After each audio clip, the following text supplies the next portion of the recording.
আমরা চট্টগ্রামের যে বিপর্যস্তকর বন্যার ঘটনা শুনে তখন থেকেই সরকার এবং বাংলাদেশ জাতীয়তাবাদী দল নিজস্ব উদ্যোগে এখানে উপদ্রুত মানুষের কাছে, বন্যার্ত মানুষের কাছে পৌঁছেছেন। আপনারা জানেন ইতিমধ্যে দলের চেয়ারম্যান এবং দেশের প্রধানমন্ত্রী জনাব তারেক রহমান ভার্চুয়ালি সকল ভাইস চ্যান্সেলর সকল সিভিল সার্জন এবং মাঠ পর্যায়ের যারা প্রশাসনিক কর্মকর্তা আছেন প্রত্যেকের সাথে তিনি ভার্চুয়ালি কথা বলেছেন এবং বন্যায় ক্ষতিগ্রস্ত মানুষের দাঁড়ানোর জন্য তিনি নির্দেশ দিয়েছেন। তার নির্দেশ অনুযায়ী কোথাও সরকারের পক্ষ থেকে ত্রাণ তৎপরতা চালানোর ক্ষেত্রে কোনো ধরনের কোনো ব্যত্যয় হয়নি। সবাই ছুটছেন এবং বাংলাদেশ জাতীয়তাবাদী দল নিজের উদ্যোগে এবং তার অঙ্গ সংগঠনগুলো তারাও বৃহত্তর চট্টগ্রাম এবং চট্টগ্রাম বিভাগ এবং সিলেট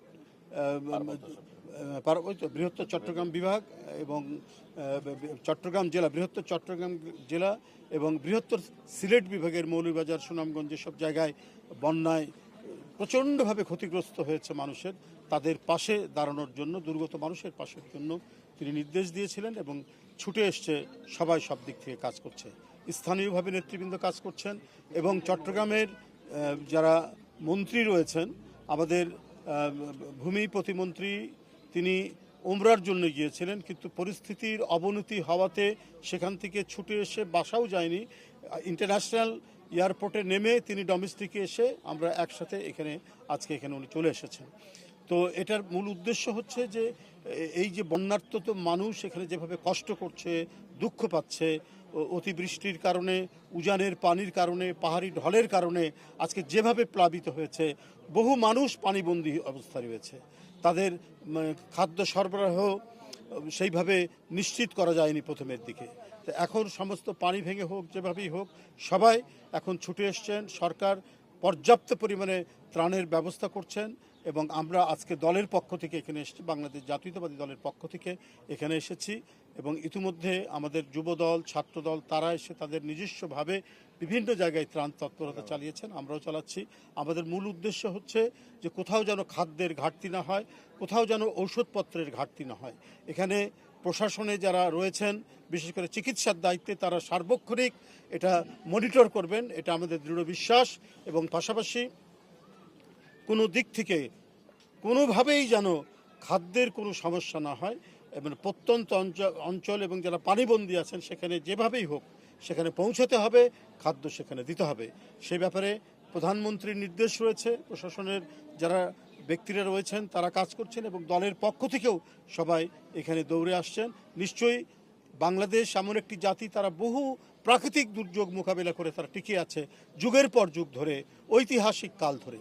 ইনশাল্লাহ এখন প্রযুক্তির কারণে হয়তো সেই দুর্যোগ মোকাবেলা করা কঠিন নয়, আমরা সেই প্রযুক্তির সাথে সমন্বয় করে এখানে ত্রাণ তৎপরতা চালানো হবে, এই দুর্যোগকে মোকাবেলা করা হবে।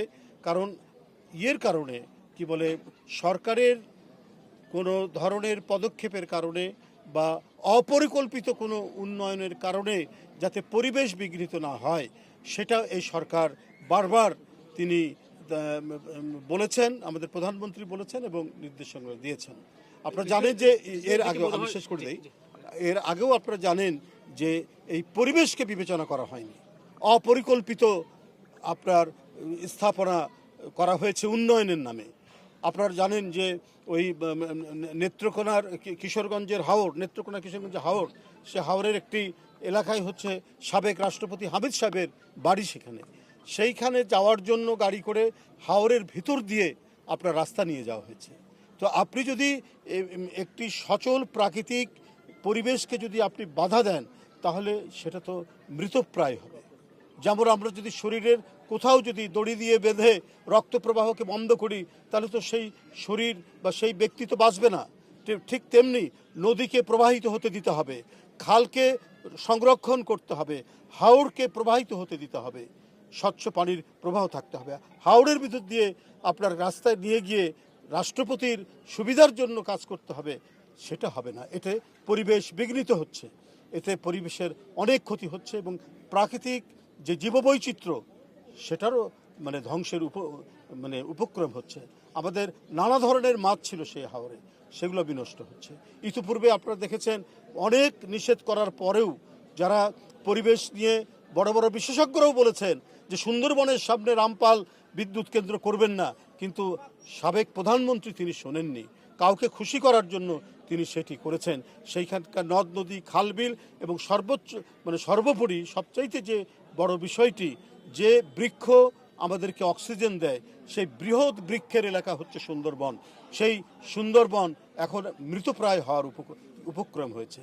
তথাকথিত উন্নয়ন, যে উন্নয়নের নামে ভেতর দিয়ে লক্ষ লক্ষ কোটি কোটি টাকা পাচার করা হয়েছে, আর এদেশের জনগণকে এবং মানুষকে বিপদের মধ্যে ফেলে পরিবেশকে বিপন্ন করার এই প্রচেষ্টা চালানো হয়েছে। তো তারেক রহমানের সরকার, জনগণের নির্বাচিত সরকার, এই সমস্ত বিষয়গুলি বিবেচনা করে পরিবেশ বান্ধব, প্রকৃতি বান্ধব তিনি কর্মসূচি গ্রহণ করেছেন। আপনারা জানেন যে নবায়নযোগ্য জ্বালানি সহ আপনার 5 বছরে সারা দেশে 25 কোটি বৃক্ষ রোপণের কথা তিনি বলেছেন। আরও নানা ধরনের পদক্ষেপ নিয়েছেন। ইনশাল্লাহ আজকে চট্টগ্রামের পানিবন্দী মানুষ এবং বন্যার্তদের মানুষের পাশে বাংলাদেশ জাতীয়তাবাদী দল অতীতে যেমন দাঁড়িয়েছে, এখনও সেরকম দাঁড়িয়ে থাকবে, এবং যাতে কোনো ধরনের কোনো ঘাটতি না হয় সেটা দেখবে। ধন্যবাদ।